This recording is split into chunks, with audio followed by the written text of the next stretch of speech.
How's it going, everybody, and welcome back. This is Wake Run Collapse, and it's time for a controversial top 10.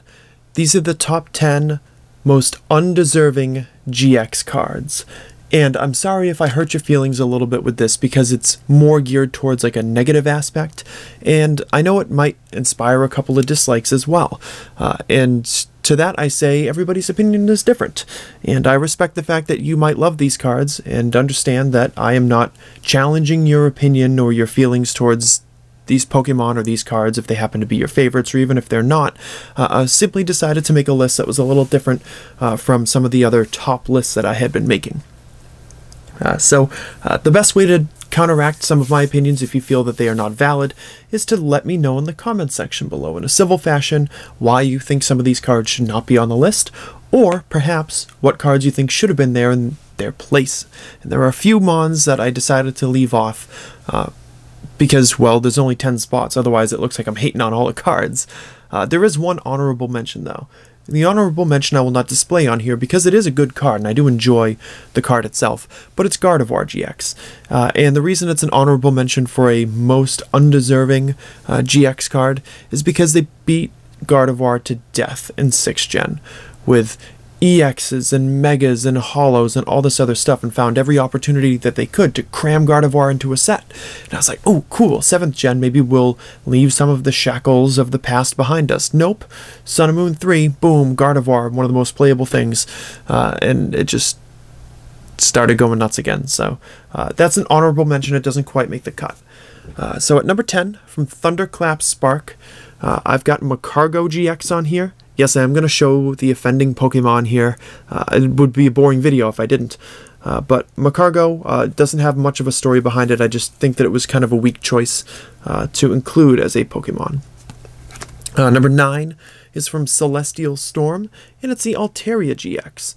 Most of these cards are going to have pretty decent artwork on them, but Altaria comes in a set where it's not even the best Dragon type, since Celestial Storm and Rayquaza is there, and it follows a set that was already dragon themed, and it didn't find its way in there either, so I don't really see the justification for having released this card and at the time that they did it. So I just found it very strange.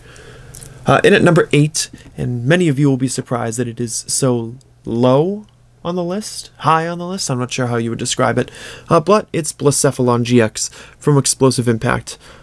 This card being made was absolutely inevitable based on all the other things that they've been doing with 7th gen and the Ultra Beast and so on and so forth, so there's really no way that this card wouldn't have been made.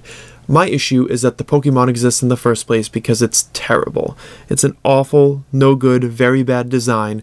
It is definitely Alexander in his terrifically bad day. This card sucks, and I'm sorry if that hurts your feelings, but it sucks. But it's in at number 8 because we couldn't have avoided it. If it wasn't printed in this set, it would have been in another one. We would have seen it no matter what. Now, number 7 is another Pokemon that I don't feel should have made the cut. At number 7, from Fairy Rise, it's the Sigil GX. Now, it would be higher on this list if it had more than like one card since 6th generation, but they printed it kind of heavily at the end of 5th gen, I think, because I think it showed up in Megalocan, and I think it also had an ultra rare in 5th gen, so I get why they backed off a little bit. Then it drops in an X and Y9, and then boom, GX.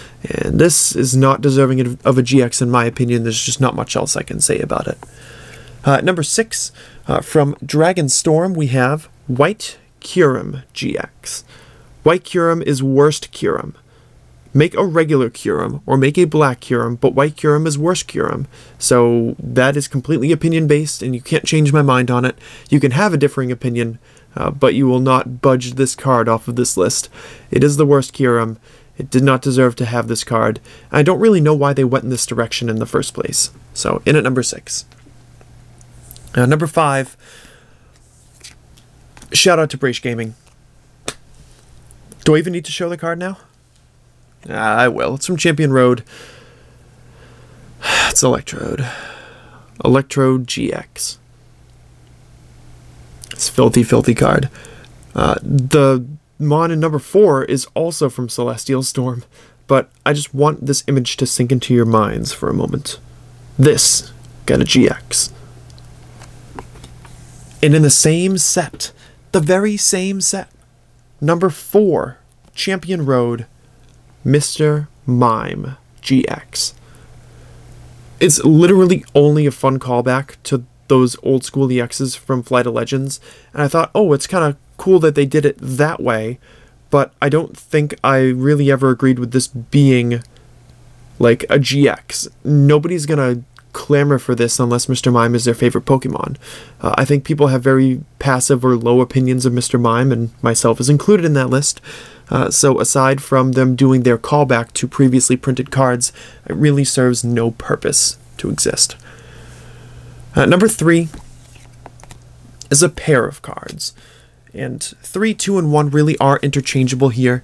They are definitely the spoiled cream of the crop, I guess you'd call it. These 2 GXs are from Ultra Force. It's the Dialga and Palkia GXs.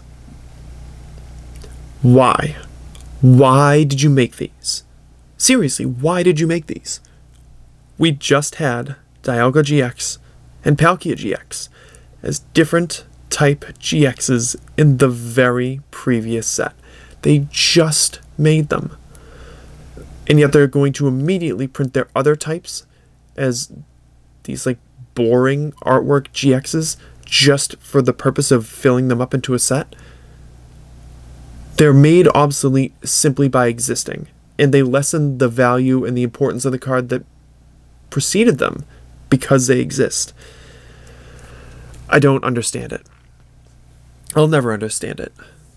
Speaking of not being able to understand something, at number 2, and this could be number 1, number 0, this could be -8 on my list. That's how much I hate this card. And the fact that this happened. From facing a new trial, it's Lycanroc GX. If you thought the beating that we took from Gardevoir in 6th Gen was something, it is nothing compared to the massive overprinting of Lycanroc GX in 7th Gen. There are 3 different Lycanroc GXs. There's this one, there's a Midnight form, and then there's a new one that they put in GX Ultra Shiny. In total, in 7th Gen, Lycanroc GXs have been printed 8 times. If you look at the numbers at the bottom of every Lycanroc GX and the set symbols, there's 8 different ones of them. This one's got a reprint, the Midnight form has a reprint, and it makes me mad. It makes me so mad that Suicune took so long to be made when we have stuff like this that's floating around, cluttering up sets for absolutely no reason. And at number 1, the dubious distinction of the most undeserving GX Pokemon ever. The worst GX ever. From Collection Sun, you all know who it's going to be. It's this man right here. Gumshoes GX.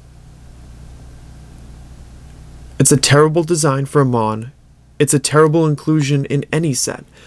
But in the inaugural set introducing GXs to players, and you give us this straight trash? The only way to push Tauros out of the top 10 for this list is for this card to exist at the exact same time. And it does. And it makes Tauros look like an amazing card in comparison, even though it really carries no weight for collectors. I think it might have a little bit of playability, I'm really not sure. But this card is absolute garbage. And it had no place being printed in the first place, let alone as a GX right at the beginning. And there are GXs out there like Turtonator and Wishy-Washy that didn't make this list. There's Shuckle, who I would fight you on, that would definitely not make the list. There's Banette and, you know, other odd inclusions that don't really fit with the style that they've always done. But Gumshoes is the most offensive GX card ever to be printed, and you can't change my mind on it unless you ask me again in 3 months, and then maybe the Dialga or Palkia or the Lycanroc will rise to the surface, like something that's curdled or something. Anyways, that's been 10 minutes of negativity from your boy Wake Run Collapse. Let me know what you think of the list in the comment section below. Thank you sincerely for watching. Hit the like button if you made it all the way to the end. and I'll see you in the next video.